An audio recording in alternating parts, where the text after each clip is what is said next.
Hi guys, I want to take you through my current little project. This is after one of my horde nights, and as you can see, my base is quite affected. Yeah, so there's been a lot of damage, and I want this to be repaired. And so what I've done, I have a survivor here, Austin, and I've given him the ability to help me out. So we've talked about the ability for hired survivors to help you gather resources. The same thing would happen for them helping you repairing blocks in the area, which is essentially useful for when you have a base to repair after Horde Night. He needs to be at stay, so he's at stay already. And the option here is for him to start repairing, and whenever you do that, it won't cost you any money. He will be looking in the containers that you have in the vicinity that are set to broadcast for resources. Let's send him off to do his job. And he will essentially, see, this is really fast right now. Eventually I'll slow it down to make it more realistic.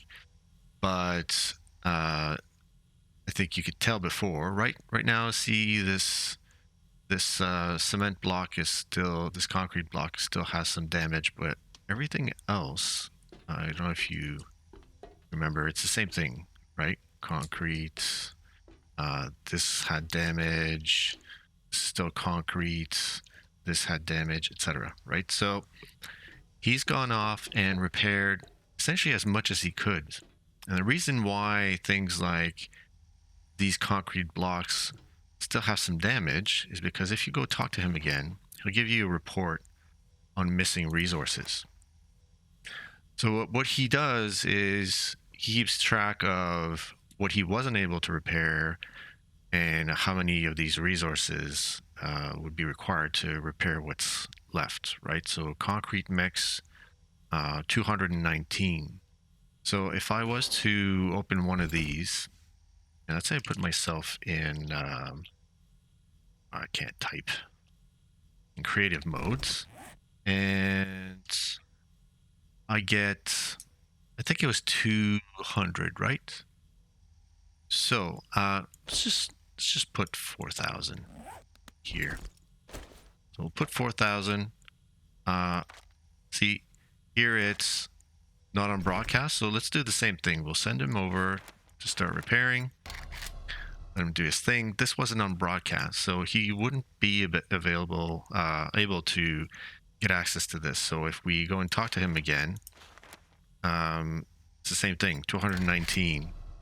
So let's broadcast this so that he has, just want to make sure, yeah, it's on broadcast. He has access to these, and we'll send him off again. And then what should happen is he should be able to grab whatever was in there. So 219, see, he took 219. And if you look at your blocks, they're all repaired now.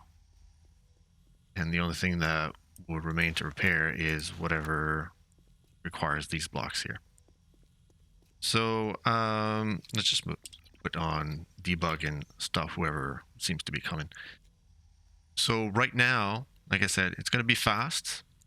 I'll try and slow it down based on how much work is required, but it's a good little thing to have in terms of quality of life after you've done a horde night, so that your base is essentially all good to go and you don't have to spend a whole bunch of time repairing. And he takes the calculations to another level, so you don't have to worry about, okay, how many resources do I have. He will tell you what you're missing after he's repaired everything he could. So hope you enjoy this. I'll be releasing this soon, and I'll be making updates to this. Maybe I'll have a report of how many resources actually used to do the repairs, and as I said, make it maybe a bit more realistic in the future. All right, see you in the next update.